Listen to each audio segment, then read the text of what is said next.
নিজের সংসদীয় এলাকা রাজধানীর মিরপুরে ভারী বর্ষণে সৃষ্ট জলাবদ্ধতা ও জনদুর্ভোগ পরিদর্শনে গিয়েছেন জামায়াতে ইসলামের আমির ও সংসদের বিরোধী দলীয় নেতা ডক্টর শফিকুর রহমান।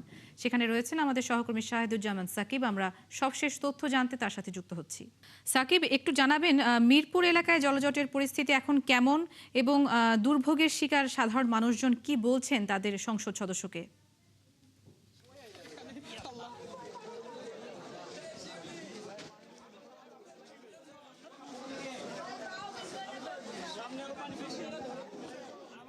আমরা এখন আছি রাজধানীর দক্ষিণ মণিপুর এলাকায়, যেখানে ঢাকা 15 আসন এবং এই আসনের সংসদ সদস্য, সংসদের বিরোধী দলীয় নেতা ডাক্তার শফিকুর রহমান, তিনি সরাসরি বাসিন্দাদের যে দুর্ভোগ, পানিবন্দী মানুষজনের যে দুর্ভোগ, সেটি দেখার জন্য এসছেন।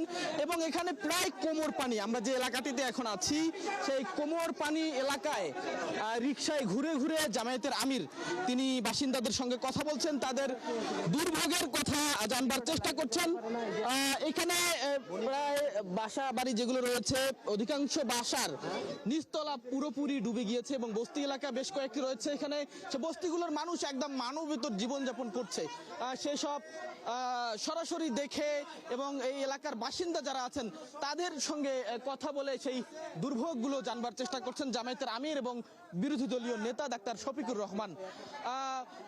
এই জলাবদ্ধতার সমস্যা কিভাবে সমাধান করা যায় সে বিষয়ে আসলে এলাকার মানুষের কাছে পরামর্শ চাচ্ছেন ডাক্তার শফিকুর রহমান।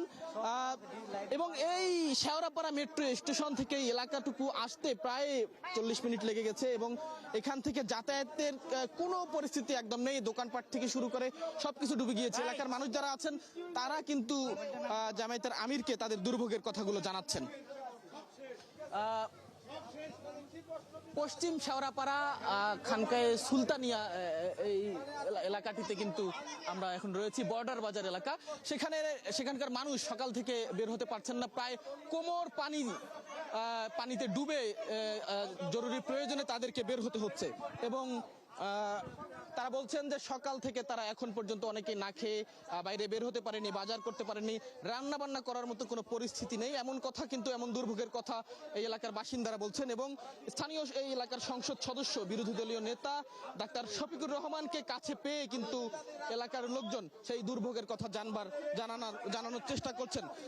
ডাক্তার শফিকুর রহমান নিজে সরাসরি উপস্থিত থেকে এলাকার বাসিন্দাদের কাছ থেকে সেই দুর্ভোগের কথাগুলো জানবার চেষ্টা করছেন এবং এলাকার লোকজনের কাছে কিন্তু তিনি মত বিনিময় করছেন কিভাবে এই সমস্যার সমাধান করা যায় এবং এই মানুষ আসলে কি পরিস্থিতিতে আছেন সেই দুর্ভোগের চিত্র কিন্তু সরাসরি ঘুরে ঘুরে দেখার চেষ্টা করছেন জামায়াতের আমির ডাক্তার শফিকুর রহমান। এই এলাকার যারা বাসিন্দা তারা আসলে অনেকেই আহাজারি করছেন, সকাল থেকে অনেকেই খাওয়া দাওয়া করতে পারেনি, এমন পরিস্থিতি যে এখান থেকে আমরা যে ভ্যানে করে আসলে সংবাদ সংগ্রহ করার জন্য এসেছি সেই ভ্যান পর্যন্ত ইতিমধ্যেই ডুবে গিয়েছে। অর্থাৎ এখান থেকে যাতায়াতের একদম যাতায়াত করাটা খুবই দুরূহ ব্যাপার। সেই চিত্রই সরাসরি দেখার চেষ্টা করছেন বিরোধী দলীয় নেতা এবং জামায়াতের আমির ডাক্তার শফিকুর রহমান। এলাকায় অধিকাংশ দোকানপাট যেগুলো রয়েছে সবগুলো আমরা বন্ধ লক্ষ্য করছি।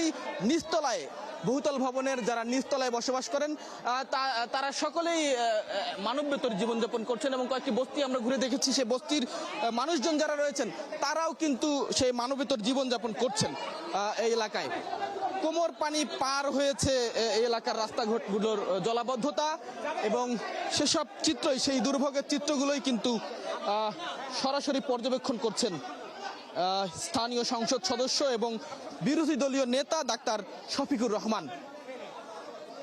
আমরা দেখছি এলাকার যারা বাসিন্দা তাদের আহাজারি, কি কষ্টে তারা আসলে দিনাতিপাত করছেন।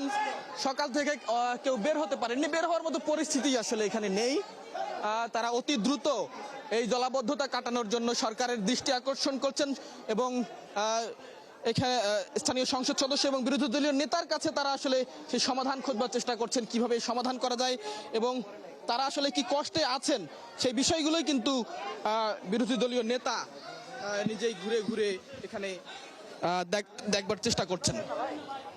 কোমর পানিতে নেমে কিন্তু এই মিরপুর অঞ্চলের বাসিন্দারা সকাল থেকে এখানে কাজ করছেন এবং বিরোধী দলীয় নেতা তাদের সঙ্গে সরাসরি কথা বলবার চেষ্টা করছেন। নুজহাত।